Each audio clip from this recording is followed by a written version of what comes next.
Muslim ಬಾಂಧವರು ಈದ್ ಉಲ್ ಅಜಾ ಹಬ್ಬವನ್ನು ಸಂಭ್ರಮ ಸಡಗರದಿಂದ ಆಚರಣೆ. ಬೆಳಗಾವಿ ಜಿಲ್ಲೆ Ramdurg Anjuman A Islam committee ಮತ್ತು ಮುಸ್ಲಿಂ ಸಮುದಾಯದ ಬಾಂಧವರು ಇಲ್ಲಿನ ಜಾಮಿಯಾ ಮಸ್ಜಿದ್ನಿಂದ ಈದ್ಗಾಕ್ಕೆ ತೆರಳಿ ಮೌಲಾನಾ ಜಹೂರ್ ಹಾಜಿ ಅವರ ನೇತೃತ್ವದಲ್ಲಿ ಬಕ್ರೀದ್ ಹಬ್ಬದ ಪ್ರಾರ್ಥನೆ ಸಲ್ಲಿಸಿದರು. ಇಂದು ತ್ಯಾಗ ಬಲಿದಾನದ ಪ್ರತೀಕವಾದ ಪವಿತ್ರ ಈದ್ ಉಲ್ ಅಜಾವನ್ನು ಮುಸ್ಲಿಮರು ಶ್ರದ್ಧಾಭಕ್ತಿಯಿಂದ ಆಚರಿಸುತ್ತಿದ್ದಾರೆ. ತ್ಯಾಗ ಬಲಿದಾನವೇ ಈ ಹಬ್ಬದ ಮಹತ್ವ. ಹಿಜರಿ ಶಕೆಯ ದುಲ್ ಹಜ್ ತಿಂಗಳ 10ನೆಯ ದಿನಾಂಕದಂದು ಈ ಹಬ್ಬ ಆಚರಿಸಲಾಗುತ್ತದೆ.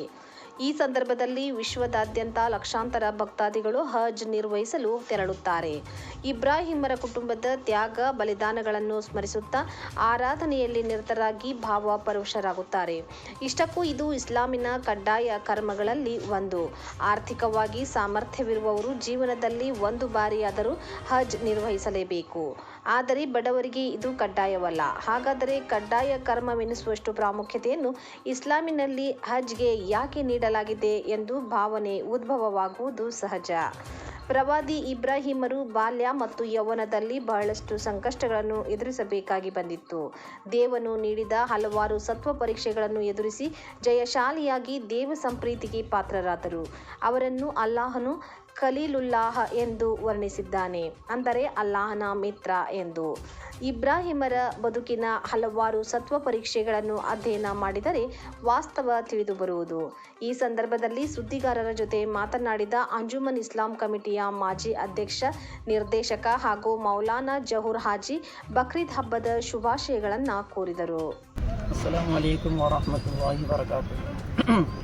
आज ईद के पुरमसरत और खुशी के मौके पर हम सब लोगों को मुबारकबादी पेश करते हैं और सबके लिए दुआ करते हैं कि अल्लाह ताला सबको दीन और दुनिया की बरकतें अता फरमाए। हम सब की तरफ से पैगाम ये है कि हम इंसान हैं, इंसानियत के तकाज़ों को सामने रखकर कदम कदम पर इस चीज़ का लिहाज रखकर जीने की कोशिश करें। आपस में अमन, प्यार, मोहब्बत यही इंसान की पहचान है। लिहाजा अपनों के साथ और अपनों बेगानों के साथ भी खैर खाही का मामला रखना ये आला अखलाक में से है और यही इस्लाम का संदेश और पैगाम है।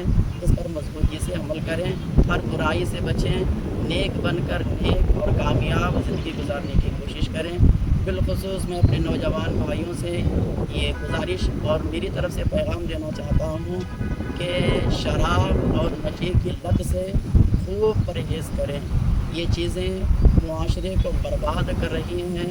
न्यू जनरेशन, नया तबका, नई नस्ल, इनसे हमारी गुजारिश है कि खुदारा शराब, गांजा, नशे, हर बुराई से अपने आप को बचाने की कोशिश करें। ज़िंदगी अल्लाह की एक बड़ी नेमत है और सेहत व तंदुरुस्ती अल्लाह की तरफ से मिली हुई एक अजीम दौलत है जिसकी हिफाजत बहुत ही लाजिम और ज़रूरी है। अच्छे अखलाक वाले बने, हर बुराई से दूर रहने की कोशिश करें। अस्सलामु अलैकुम व रहमतुल्लाह। ಅಸ್ಸಲಾಮು ಅಲೈಕುಮ್. ಎಲ್ಲರಿಗೂ ನಮಸ್ಕಾರ. ಮೊದಲನೇದಾಗಿ ನಾಡಿನ ಸಮಸ್ತ ಜನತೆಗೆ ಬಕ್ರೀದ್ ಹಬ್ಬದ ಶುಭಾಶಯಗಳು. ಈ ಹಬ್ಬದ ಪ್ರತೀಕ ತ್ಯಾಗ ಮತ್ತು ಬಲಿದಾನದ ಪ್ರತೀಕವಾಗಿದೆ. ಈ ಹಬ್ಬದಲ್ಲಿ ನಾವೆಲ್ಲರಿಗೂ ಒಳ್ಳೆಯದಾಗಲಿ ಅಂತ ತಿಳ್ಕೊಂಡು ಕೇಳ್ಕೊಳ್ತೀವಿ, ದೇವರಲ್ಲಿ ಪ್ರಾರ್ಥನೆ ಮಾಡ್ತೀವಿ. ಮತ್ತು ಈ ವರ್ಷ ಭಯಂಕರ ಬಿಸಿಲಲ್ಲಿ ಎಲ್ಲ ಜನರು ನಮಾಜನ್ನು ಅದಾ ಮಾಡಿದ್ದಾರೆ. ದೇವರ ಅವ್ರನ್ನೆಲ್ಲರನ್ನು ಒಳ್ಳೇದು ಮಾಡಲಿ. ಮತ್ತು ಈ ನಮ್ಮ ದೇಶಕ್ಕೆ ಶಾಂತಿ ನೆಮ್ಮದಿ ಕೊಡಲಿ ಅಂತ ತಿಳ್ಕೊಂಡು ಇವತ್ತು ನಮಾಜಲ್ಲಿ ನಮ್ಮ ಹಜರತವರು ಪ್ರಾರ್ಥನೆಯನ್ನು ಮಾಡಿದ್ದಾರೆ. ಆ ಪ್ರಾರ್ಥನೆಯನ್ನು ದೇವರು ಕಬೂಲ್ ಮಾಡಿ ಎಲ್ಲರಿಗೂ ಒಳ್ಳೆಯದಾಗುವಂಗೆ ಮಾಡಲಿ ಅಂತ ತಿಳ್ಕೊಂಡು ತಮ್ಮ ಮುಖಾಂತರ ಎಲ್ಲರಿಗೂ ಮತ್ತೊಮ್ಮೆ ಬಕ್ರೀದ್ ಹಬ್ಬದ ಶುಭಾಶಯಗಳನ್ನು ಹೇಳುತ್ತೇನೆ.